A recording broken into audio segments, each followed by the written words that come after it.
this is just a quick refresher, and that will allow you to answer or ask questions of me as we progress through the curriculum part of the accreditation process, which is teaching to the content standards. And it's addressing the ideas of essential questions 1 and 2. Just a little bit about me. I am now 3 months into this position of the Director of the Office of Standards, Leadership, and Learning. I'm learning a lot. I come from a K-12 background. I taught 7th through 12th grade in Redfield for 21 years. Taught everything, I think, but math and maybe some social sciences like history. But I have a wide background. And then I spent 8 years in higher ed at Presentation College, where I was in charge of their education program, and I was their educational technologist. So I have a lot of over 28 years of background in K-12 and higher ed education. And there's my email and my phone number. If you need help, that's who you call. So today's presentation topics, the South Dakota State Content Standards, we're just going to briefly talk about those. Then we'll dive into the essential questions about curriculum. There are 2, and then the requirements that schools will need to submit for accreditation. And I'm going to give you a few helpful hints at the end, and then of course we'll break for questions on occasion. So the content standards for the South Dakota State schools are basically, they express the expectations for learning. They do not explicitly tell teachers what they have to teach, set the expectations for the depth of knowledge and the content that students must demonstrate mastery in. They're not a curriculum. We'll talk about that in 2 seconds. They also articulate the richness, the rigor, and the levels of expectation that the state expects for students. And by rigor, rigor usually is referred to as the ability to use critical thinking and problem solving. Richness is the use of quality content, complex thought processes and complexities, and the multiple possibilities of interpretation. That's usually what people associate in education with richness. And levels of expectations, whether we expect students to be able to explain, to discuss, to analyze, to evaluate, or to create. So that's what standards do, is they set the expectation for the content, and then they articulate how deeply students need to go into that content and what they're supposed to be doing with that content. And then they'd set the standard for student mastery. How do you know when a student has mastered that expectation or that content standard? Content standards aren't curriculum. The curriculum is developed at the district level. And at the district level, we would expect that district leaders, curriculum directors, principals, superintendents, teacher leaders would develop the content that is necessary for their school and their district, and make that content or let that content align to the South Dakota content standards in all the content areas. But basically, the content standards are the expectations. Purchased curriculums or textbook series, online curriculum programs usually aren't completely aligned to our content standards. They may be aligned to Common Core, Next Generation Science standards, but usually they're not well aligned to South Dakota content standards unless you can order them that way. So you may find that if you've purchased any of these types of curriculum that you have to add or supplement to ensure that you're covering and aligning to the South Dakota content standards. So how do we use them? This is a quote from a book called 5 Levers, and it's got a bigger title. I just read it a couple of months ago on recommendation from people here at the DOE. But it is critical that we distinguish between the resources that you have that are just aligned to the potential for addressing a standard as it is compared to intentionally developing that curriculum which meets and aligns to the standards. So textbooks, for example, can be aligned to the potential for addressing a standard.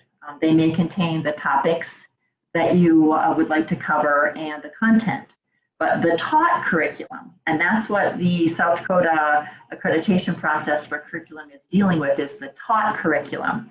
Those activities need to be explicitly designed to achieve the state standards at their depth and intention. And for an example, most high school government textbooks contain information about the preamble to the Constitution.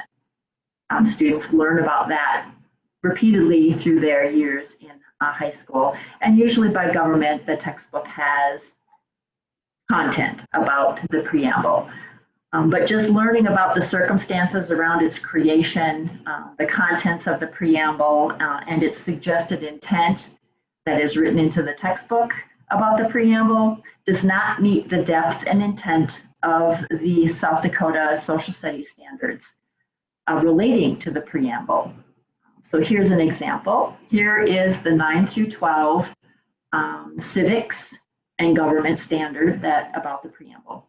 It asks you to explain how the goals set forth in the preamble of the Constitution reflect enduring issues of American society. Textbooks don't do that very well. And so it's up to the district and the school and the teachers to create the instructional activities that will happen in a classroom and the assessments that will ensure that that standard is met. So at some point, the students will need to be assessed to see if they can explain how the goals set forth in the preamble reflect the enduring issues of American society. It's very broad. The enduring issues could be one of many. And so, as you can see, this really isn't the curriculum. This is just a guide that tells districts and teachers what students need to be able to do with the preamble of the Constitution. So that's an example of how textbooks and purchased curriculum may not reflect the depth and intent of the South Dakota state standards. So we have a majority who say that they somewhat understand, and that's okay. We'll, the next few slides will, I hope, help clarify the requirements for essential questions numbers 1 and 2. Unfortunately, I cannot tell you what you're supposed to do. I know that's frustrating because every district is different. And so, but what I can do is give you some guidance that can help you decide what you may want to do for essential questions 1 and 2. So these are the essential questions. They are on the website, and if you haven't been to the website yet, I encourage you to do that. I'll show you how to get there at the end of the presentation. But there are 2 essential questions that are asked by the department for accreditation, and they're here. The download to the directions is right there, and I believe this will link out. Here's the document that talks about the 2 essential questions. I'm not going to read it. You'll have plenty of time to go through, but here's essential question number 1 about the process to ensure that the standards, all the standards are taught. And here's question number 2. What steps has the school taken to ensure that they're being taught to the depth and the intention? And so if you scroll through this, it gives you possible evidence that you can upload, and it gives you some parameters that you have to use that regulate the types of evidence that you can upload. And so this document, if you print it, could be very helpful in how you approach answering these 2 questions and submitting the documentation that goes with it. There are also some Q&A at the end that I encourage you to read through, because it does offer some advice about what is good evidence versus what is bad evidence, or incorrect evidence and things like that. So those are the essential questions, and that's where you find them. I encourage you again to go to the website and find those. They are, I find them helpful because I'm new at this, and so it's taken me a while to learn what I'm supposed to know about. So you can see I've given you the directions, and it's found on that accreditation page and under the components of accreditation review. So it's not on the content standards page, it's on the accreditation page. So the first essential question is all about the narrative about the process, as both of them are. But in this process, you're describing how your district ensures that all of the South Dakota content standards are in the taught curriculum. So basically, you are describing the processes that you have in place. So how do you ensure that every content standard in all of your classes is being taught K through 12 in your district? This is where you would submit intentionally created documents that support the process or your idea of the process. And so you need to submit that evidence that you have in place. So this could be a variety of things. But this narrative, as you describe the process, needs to be supported by evidence that you can show that supports how you're doing that process. It could be professional development that the teachers have been through that helped them to create a K-12 vertical alignment and curriculum maps and all of that. And so then you would submit the documentation that shows how the teachers progressed through that. It could be work that you've done in your departments. It could be a process you already have in place that was written, the last time you went through accreditation and was tweaked. But it needs to be a narrative or a written document that includes the pieces of evidence that you are going to submit as your proof. So the narrative needs to be very direct. It needs to be spelled out that if you look at the piece of evidence called curriculum map for English language arts, that curriculum map is in your evidence. The narrative basically tells the evaluators where to look to find the proof for what you're talking about. And that's why it's important to do the narrative first. Write about your process. Write about how you as a school ensure that you're covering all your standards. And then as you're writing your process, include that evidence. The evidence is very important. As an evaluator, and when I go in to evaluate, if I can't understand what your evidence is by reading the narrative, then I can't evaluate. So I need to have a very clear narrative that describes each piece of evidence and what its intent is. How does this align to our process? How does this show me what we're doing as a school or as a district to create these processes to ensure that we're following all the standards? And of course, the standards are all on the content standards page, and the unpacked standards are invaluable. So I would encourage you to look there. But this narrative should be very specific and clear and should point to each piece of the evidence that you are going to submit. What I am going to ask is that you really consider what pieces you need to submit and how you can combine them. Inundating the system with hundreds of pieces of evidence, it's a little overwhelming. So be very selective, be very deliberate about what you're choosing to include as evidence, and be very clear in your narrative about what that evidence is meant to show us. Essential question number 2, again, is a narrative, but in this case, instead of showing us how you're covering all the content standards, you're showing us the steps that the school takes to ensure that the standards are taught to the required depth and intention. So is the documentation, is the narrative a story? Is it a story of what actually happens in classrooms, in the taught curriculum? And is it the story about what happens for everyone, all students, in all classes? The process should talk about the district's requirements of teachers, how standards are implemented, how students demonstrate or show that they have met the intended standards. They can answer the questions, how are teachers reflecting on the practice in student learning? The narrative is meant to describe or show how teachers are intentionally teaching to the content standards and how students are learning those standards. So in this case, this is where you would show, for example, this is not all. They could be unit plans that have been created by teachers in several areas. They could be lesson plans using a lesson plan template. Those are just two suggestions. They could be any processes that teachers are using to document how they're teaching the standards to the depth and intention. How does the taught curriculum become the learned curriculum?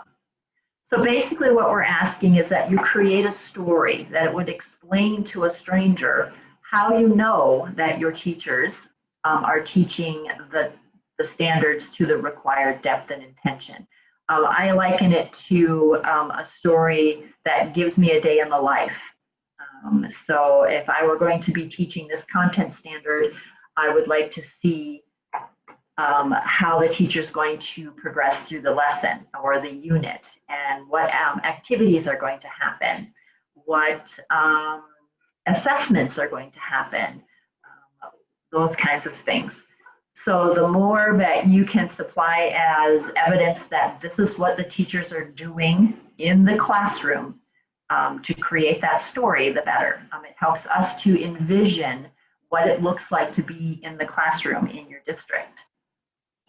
What about follow through? If you have processes in place, where's the fail safe to ensure that they're actually happening? Is there some sort of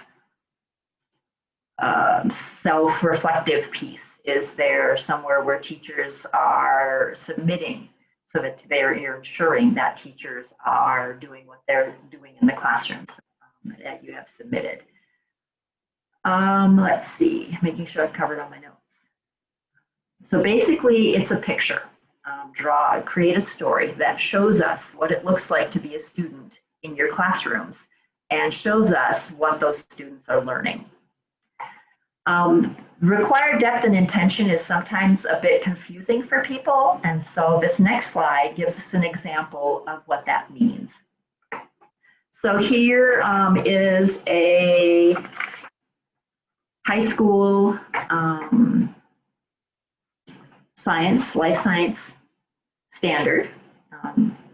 And I have highlighted the depth words and underlined the intention. So the depth of this standard is that students should be able to evaluate claims, evidence, and reasoning. So this could be a part of an ecosystems unit. And this could, to meet the standard, the students could be doing an assessment in which they actually create a document that shows that they've evaluated. So, I mean, it could be just about anything, and it's up to teachers, that they understand the ideas of stability and change in the ecosystem.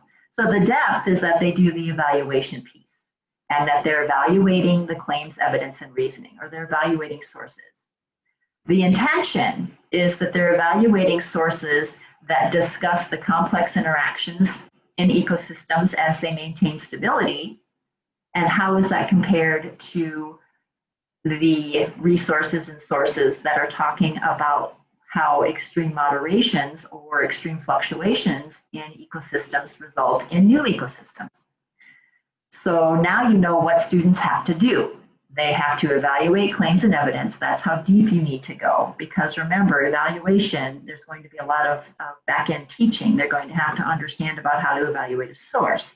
They're going to understand about authority and credibility and accuracy and I can't speak today, bias and objectivity and currency. So they're going to have to do a lot of learning beforehand in order to get to the evaluate piece. And that's what we'd like to see, is how are you getting them there? And then the end result is that they have this piece that shows that they've evaluated these resources and that they can talk about the stability in ecosystems and how, when fluctuations occur, new ecosystems can result. That is the intention. So that's what we mean by depth and intention. We do need to know which standards they're covering, but we also need to know that they're covering them as deeply as the standard indicates, evaluate, and in the topics, the intention that is discussed in the standard. So that's the idea behind depth and intention. To help with all this, there is a rubric. I'm not going to go there. It means that I have to change screens and stuff. But there is a rubric. It is found right here in that same place where you can find the download to the essential questions. There is a rubric, and this is the rubric that the evaluators fill out. And it is a nice checklist. It's a nice guide that will help you determine if you have all the pieces that you need to submit as you're going through the submission process for accreditation. It is a very helpful document. Please take some time to print it and use it as your guide as you are collecting your evidence and writing your narratives to support essential questions 1 and 2.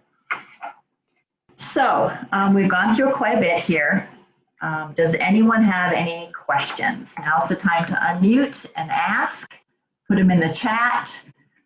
Are there examples of what other school districts have pulled together to address these? My questions are more formatting than content. Can we provide examples? I don't know, I will check. I suggest talking to other school districts. Formatting is totally up to the district. A lot of our districts use, I just lost the plan book for their teachers to do lesson plans. That's an acceptable format for things. But basically, whatever formatting you're most comfortable with, I do know that you have to upload documents. So creating things in Word and then uploading them as PDFs would be my best suggestion. Formatting doesn't really concern us as much as content. So, but if you have more, if you want more specifics on that, shoot me an email, Katie, and I can do some more research. What I hate to do is provide a template because that is limiting to schools because every school district does things differently. And so, so Katie, just shoot me an email and I'll see what I can find for you. Without uploading too many documents as evidence, are there some guidelines about how many? As many as are necessary to make clear your narrative. One thing I do suggest is if you have someone who has an Adobe Pro who can merge all of the single documents into one big file that all relates to the same thing, that might be a really effective way so that you don't have to upload 20 documents. It's easier. Do we try to cover all content areas or sample content areas? And that's listed in the rubric and also in that document about the 2 essential questions. You do have to cover specific grade bands and specific areas. Math and English, you have to cover different grade bands, K through 5, middle school and high school. So those are listed, the logistics of those, Catherine, are listed in the essential questions documentation. Slide, well, kind of the last slide that I'm going to talk about is the helpful information. And this is what I've learned in my 3 months here. So I'm giving you 3 months of knowledge dealing with this. Make sure you're using the current content standards.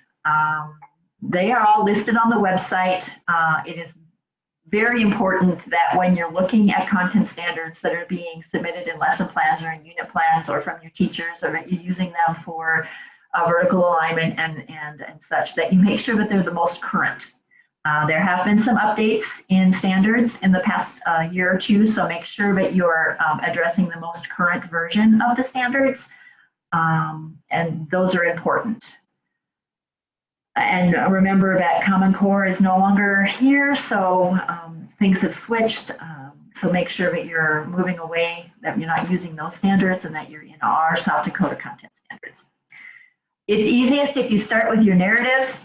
So start with the processes that you have in place. What are you requiring of teachers? What are you requiring of departments? What are you requiring of schools as it comes to curriculum and its development? And then support it with your intentional selections that show and document the process.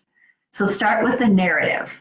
I can't stress that enough. Start writing out what you're doing in your school to ensure you're covering all the content standards and that you're covering them to the depth and the intention that they're written. That is probably the most important piece of advice. Without that narrative, we can't evaluate and we can't be a reviewer because there's nothing to put all the pieces together. Describe the processes in detail, as specific as you can get them to make us clearly see that you have a handle on how you're ensuring all the content standards are being taught and how you're ensuring that teachers are diving deep enough into the standards to their depth and intention. And you may find that there are gaps, that's fine. You need to just address that. We know there are gaps. We need to fill this. This is what we plan on doing. It's okay to not have a process in place, but address that in your narrative so that we can understand that this is an ongoing process. Layer. So when you're talking about addressing all your curriculum standards, you will layer your K-5 onto your middle school, onto your high school. You will layer vertical alignments, and you'll layer unit plans, and you'll layer curriculum work that's been done by your departments in order to create that nice picture. So think about how your pieces of evidence build on one another to support that narrative that you are submitting.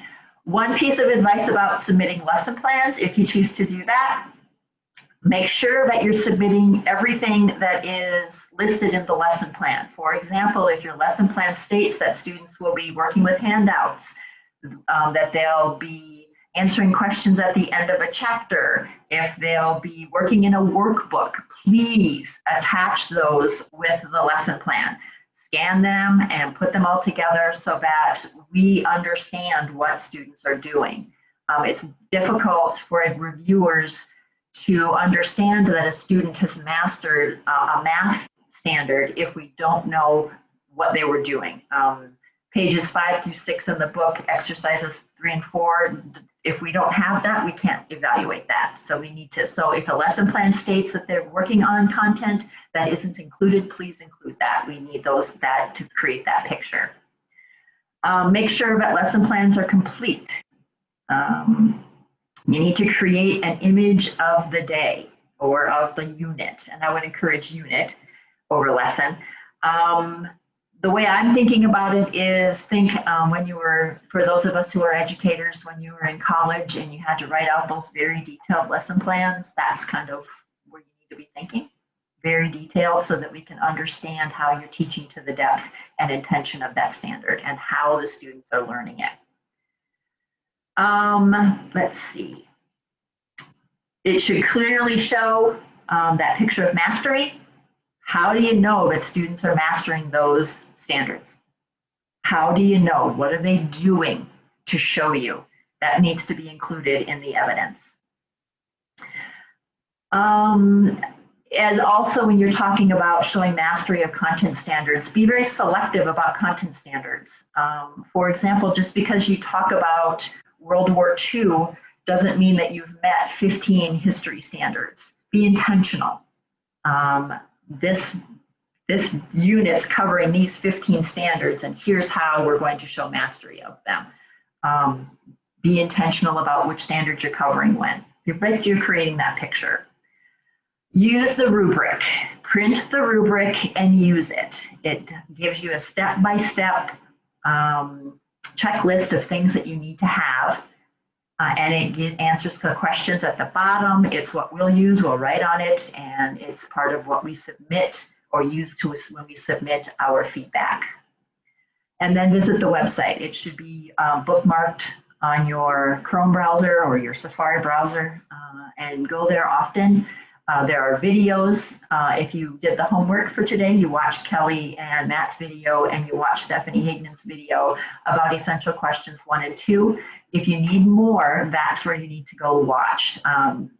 The Essential Questions 2 video by Stephanie Hignan goes into detail about what that essential question means and the depth and intention with a few more examples than the ones that I showed you. and then Matt and Kelly talk about essential questions 1 and 2, the narrative. So go to the website, to the accreditation page, and watch those videos. They're very informative, and they may give you a few more hints. Can I talk more about layering? Sure. So if you are writing your narrative for essential question number 1, and you're talking about how you're covering all the standards, it could be that you write your process about vertical alignment and professional development that your instructors did, and then you include the layers of vertical alignments.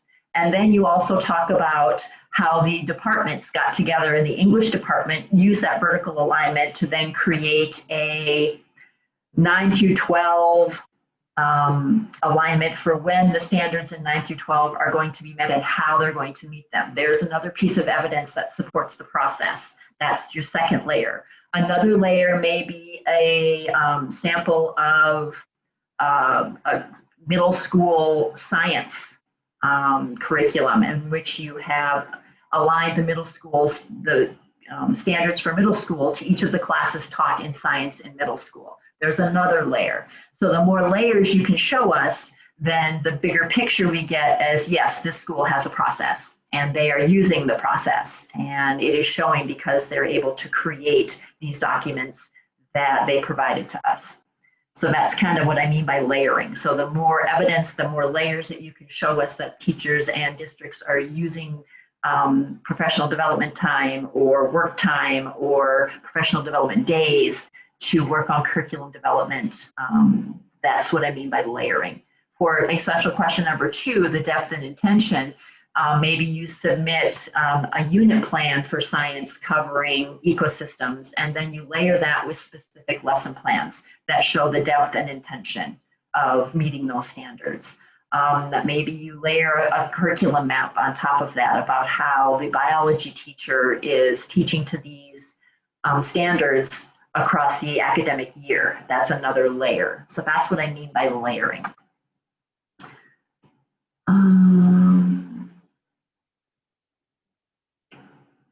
Oh, great, Sally, thank you. The Unpack standards are an amazing document. If you have not looked at the Unpack standards, they assist so much with developing unit and lesson plans and making sure that you're getting to the depth and intention. Let's see, PDFs, they are much easier for us to access, I will say that, but they're not required. But yeah, if you can convert them to PDFs, one that ensures that they won't be changed because it's a process to change them. But 2, they're also easier for us to download. Let's see. So use that website, it's important. The references that I used, The 5 Levers to Improve Learning by Frontier and Rickabaugh is a great book. If you are just learning to do processes in your school or revamping your processes. And then Joel's book, A Postmodern Perspective on Curriculum, is where I read about the ideas dealing with the new versions of curriculum. Even though it was in 1983, it's still a good read. So here's our final poll. We are a brand new high school. What do you recommend for meeting these 2 essential questions? This is where you get to figure out what policies you have in place and what policies you don't have in place, and maybe start writing them. For those who have gone through accreditation before, it's a great time to evaluate those policies. But because you're brand new, this is a great time to say, we need a policy, and here's how we're going to get there. And that's what you explain in your narrative is, this is where we're at, here's what we're going to be doing, here's what we hope to, and create that narrative that tells us that you're developing that process. And provide any evidence that you have. So if you have professional development days this year already where you have been developing content and curricula and ensuring common lesson plans or common assessments or whatever that you've been developing, that's where you'd put those in those narratives because those policies are important. So Rod, we can certainly talk about how this looks in a brand new high school. And in this time period too, creating a brand new high school, it's very stressful times for you. But yeah, this is where you start developing those policies. You start developing the processes for curriculum. What are you going to do to ensure? And this is maybe brainstorm with teachers and with your teams about how this looks in our school. All right. I thank you for your attendance, and you have a great day.